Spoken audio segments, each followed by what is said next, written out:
Tcharam! Cheguei. Muito sem graça, professor. E o senhor ainda está com a mesma camisa, viu? Tá pensando que eu não tô vendo que o senhor está com a mesma camisa, não é? Ah, pensei. Solta a vinheta aí, vai.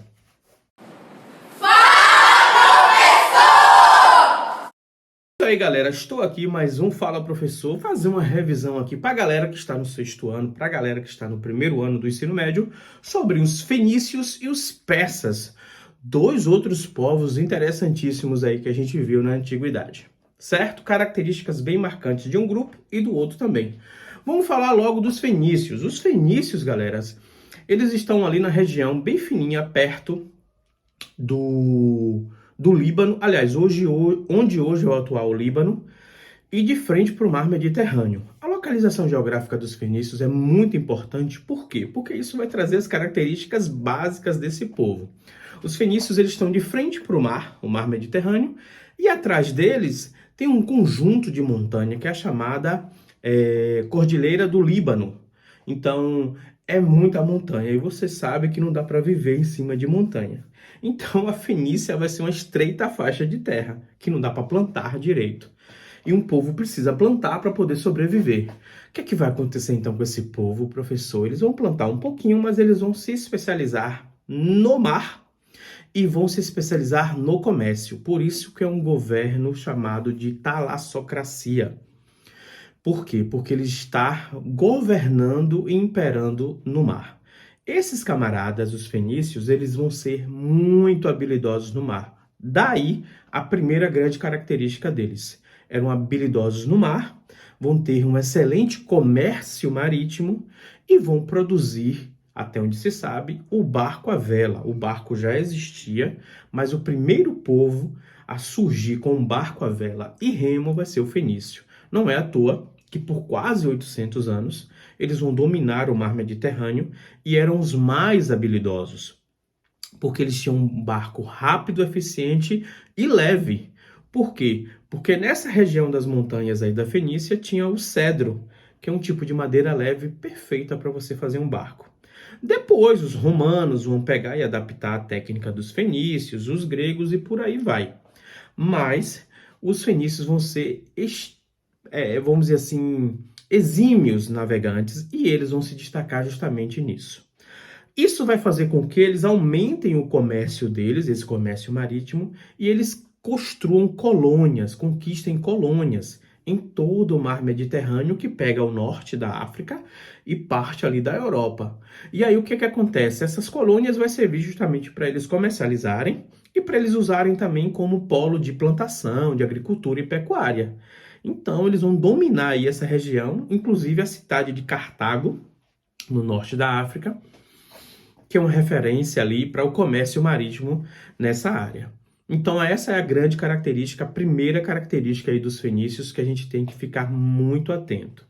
Essa economia vai ser forte e por conta dessa economia forte, desse comércio forte, eles não vão ter um rei, eles não vão ter um imperador. Eles vão ser divididos em cidades-estados, e você já aprendeu que as cidades-estados são autônomas, são independentes uma das outras, e eles vão ter ali Ciro, por exemplo, Sidon, Bilbos, como cidades ali, como principais da Fenícia. E também você vai ver ali também a possibilidade do quê? A possibilidade de você ter maior comunicação. Vocês sabem, né, quem chegou aqui, né, no meu pé. Pois é, Lili. Que é Lili? Aí, pronto. Tu quer aparecer? Aí, ó. Aí. Foca nela. Foca aí nela. Foca, foca, foca, foca. Que é, paizinho?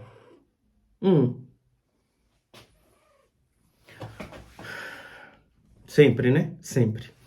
Sim, o que eu estava falando? Então, eles vão vender mais, vão estar nessa comunicação, e aí eles vão desenvolver aquilo que é a principal característica fenícia para o mundo, a principal herança que eles deixaram para o mundo, que é o alfabeto fenício com 22 letras. Não esquece desse detalhe, por quê? Porque existiram outros alfabetos. E o nosso alfabeto, esse que a gente conhece, o fonético, que tem esse som, vem desse alfabeto fenício, porque ele foi adaptado pelos gregos até chegar no famoso latim, com os romanos, e chegar em diversas línguas como o nosso português. Então, os fenícios, além do barco à vela, que fica pequeno diante do alfabeto, é a grande herança deles para a gente, uma maneira de se comunicar. E para quem vende, ter uma maneira única de se comunicar é maravilhoso. Não é à toa que eu uso sempre o exemplo do inglês nas aulas para a gente poder entender que em qualquer aeroporto do mundo você vai ter a língua local e o inglês, certo? Então essa é a grande característica, a grande herança cultural dos fenícios. Os fenícios vão se dedicar ao comércio marítimo, que é a grande característica deles, a utilização de colônias, e com relação à religião, eles vão ter uma religião dualista. Ai, não. Ou politeísta. Eles vão ter uma religião politeísta, onde a principal deus vai ser o deus Baal, certo? Eles têm um culto marcado por sacrifícios, por cada cidade ter o seu Deus preferido, muito parecido com as religiões dos outros povos que a gente vem estudando, tá bom? Então, basicamente, dos fenícios é isso que a gente tem aí, uma civilização pequena. A cor púrpura e a cor vermelha foi desenvolvida por eles.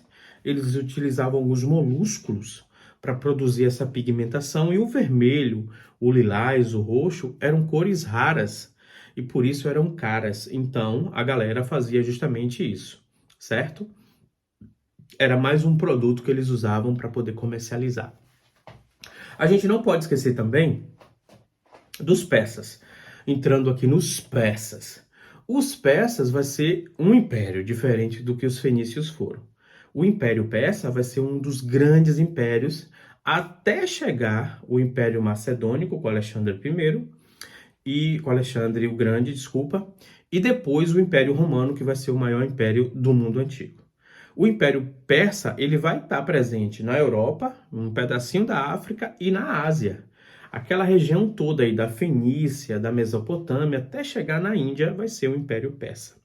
Os persas, então, eles vão ter algumas inovações e coisas que, inclusive, afetam o nosso dia a dia, vai ser criada também no Império Persas. Tem lá os 4 grandes imperadores persas para a gente poder analisar. Tem lá o Ciro, tem o Cambises, mas os 2 principais, os 2 que mais caem nas atividades, nas provas, é justamente o Dário e o Xerxes, que é que a gente vai falar um pouquinho mais hoje, certo? Mas só para você entender, a sociedade persa é uma sociedade hierarquizada também, tem uma pirâmide social, dessa vez com o imperador como chefe, logo abaixo nobreza, altos funcionários, militares, comerciantes, artesãos, camponeses e escravos. Bastante escravos também, porque o império vai conquistando várias cidades, vai conquistando vários povos, então vai conquistando vários escravos, certo? Inclusive, os persas, né, eles são muito conhecidos, ficaram mais conhecidos depois do famoso filme 300. O filme 300, que fala sobre os espartanos, uma história verídica, onde mais ou menos 300 espartanos liderados pelo rei Leônidas enfrentou parte do Império Persa. Foi tipo uma luta de 300 contra 30 mil. E aí, o Império Persa acabou ficando mais conhecido por conta desse evento recentemente, né? O filme 300, que não é recomendável para menor de 14 anos, viu, gente? Mas vamos lá falar um pouquinho mais desse Império Persa. O grande lance do Império Persa, com os 2 primeiros imperadores, o Cambises e o Ciro, é unificação dos povos e conquista sobre novos povos, certo? É o que a parte deles que vai acontecer. Mas quando chega o rei Dário I, é que a coisa vai mudar. Dário vai pegar um império já grande, fortificado, e ele vai ampliar isso e deixar isso mais organizado. As coisas que Dário vai fazer é que vai tornar o Império Persa mais firme e forte, e mais, vamos dizer assim, dinâmico. O que ele vai fazer, professor? Ele vai ter ideias que vai dinamizar a maneira dele administrar um império tão grande. Primeira coisa que ele vai fazer é construir estradas interligando o império. Estradas, isso mesmo, uma coisa que facilita muito o transporte de pessoas e produtos. Depois, ele vai criar o sistema de correios, o sistema de entrega de correspondências, ordens, leis, cobranças, o correio que a gente tem hoje em dia. Pois é, esse Dário que vai construir. Ele vai criar também um sistema único de pesos e medidas e moeda única. Em todo o império vai circular o dário. O dário é apontada por muitos historiadores como a primeira moeda, moeda como a gente conhece, que tem cara e coroa. O dário é conhecido como a primeira moeda feita, porque antes disso as pessoas usavam a moeda sem nada, era um pedacinho de ouro, uma pepitinha de ouro. Mas o dário vai ser a primeira moeda que se tem conhecimento. E por último, ele vai dividir esse império em pequenas localidades que ele vai chamar de satrápias, com I, tá? Satrápias, como se fossem meio que regiões, sabe? Cidades. E cada região dessa, cada satrápia, vai ter um satrapa, sem o I. Esse satrapa, ele vai ser quem vai tomar conta dessa cidade como se fosse um funcionário direto do imperador. Inclusive, eles eram chamados de os olhos e ouvidos do imperador. Então, as satrápias é o local, o satrapa é a pessoa que administra. Ambos funcionários do imperador. Então, ele cria uma maneira de organizar esse império e deixar ele muito mais forte. Então, ele faz muita coisa, o Dário I. Para a gente poder finalizar, vem aí o Xerxes. É com Xerxes que também é muito famoso, conhecido justamente por causa dessa batalha com os 300 de Esparta. Quem estava lá era justamente o Xerxes. Foi o Xerxes que foi enfrentar lá o Leônidas de Esparta.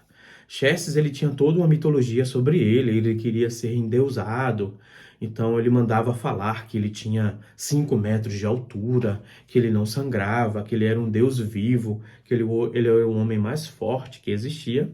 Na verdade, devia ser um cara alto, entendeu? Uns 2 metros, poderia ser musculoso, mas nada de 5 metros, né? Nada de Deus. Inclusive, acredita-se que o Leônidas, antes de morrer, conseguiu tirar sangue desse Xerxes para provar que ele não era nada de um deus. Era um ser humano normal que morria, como morreu. Mas é com Xerxes que vai entrar em decadência o Império Persa. Por quê? Apesar de ter ganhado dos 300 de Esparta, ele começa a sofrer derrotas para os gregos, não só os espartanos, né? Os espartanos e os atenienses começam a se juntar para poder vencer os persas e vai começando a vencer, e o Império Persa vai deixar de existir. Pois é, Xerxes, tu xexou, chuchou. Legal, né? Tô escutando o passarinho? Tá vendo, gente? Onde eu moro tem a natureza. Isso é maravilhoso. Falar nisso, falar da religião persa, o zoroatrismo. Muito simples, não dá para errar se cair na prova. Um cara chamado Zaratustra, ele criou um livro, criou um meio de pensar, onde as pessoas elas iam se identificar com a ideia de que no mundo, no universo, existem duas forças, o bem e o mal, certo? O bem e o mal seriam representados por 2 deuses apenas. Então, nem todo mundo é 100% bom, nem todo mundo é 100% mal, segundo Zaratustra. Então, ele traz a ideia de que você tem que estar mais do lado do Deus do bem. Então, as duas forças que coexistem, elas são opostas e contrárias, o bem e o mal, certo? Então, por isso, fala-se que a religião persa é uma religião dualista, ou, ao meu ver, politeísta. Para mim, se tem mais de um Deus, já é politeísta. O que é, Lili?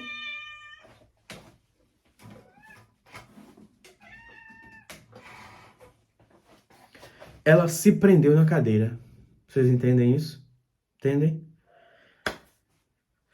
Ai, meu Deus. Pronto, gente. Pra gente finalizar, desculpem aí. A gente...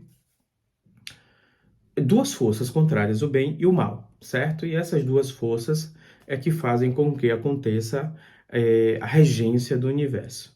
Beleza? É basicamente isso a religião persa. Mas como eu estava falando, a opção politeísta eu acredito como certa também.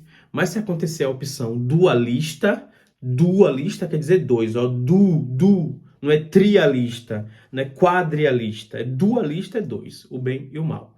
Beleza? Tranquilo? Para você que vai fazer uma prova, para você que vai fazer um teste, ou para você que está aqui só curioso, eu sei que tem muito pai, muita mãe que vem aqui assistir. Ajude aqui o professor com o seu canal. Vou botar meu Pix aqui. Tem vergonha não, professor, de botar o Pix no vídeo? Tá na internet, meu amigo. Tá público. Vê quem quer e dá o Pix quem quer também, né? Ô, rapaz, o microfone, eu não usei o microfone. É isso, mas aí para eu conseguir comprar câmeras, luzes, estou precisando, ajuda aí no Pix. Alright? Beijo, até a próxima e fui!